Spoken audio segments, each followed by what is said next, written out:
everyone, welcome back to another episode of Editing Basics. In this video, we will be learning how to find your projects on Adobe Express.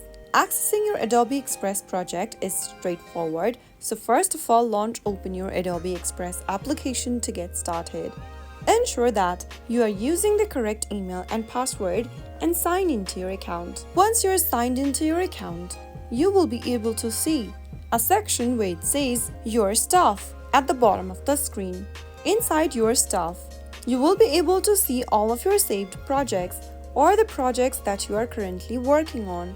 Go ahead and look for one of the projects you want to open up, or you can also filter search your project by using the menus at the top. So that is how you will be able to find your projects on Adobe Express. If you found the video to be helpful, go ahead and give us a thumbs up. Don't forget to subscribe to our channel by hitting the subscribe button. Press the bell icon so that you'll never miss another upcoming upload from us. I will be back again in the next video. Thank you for watching.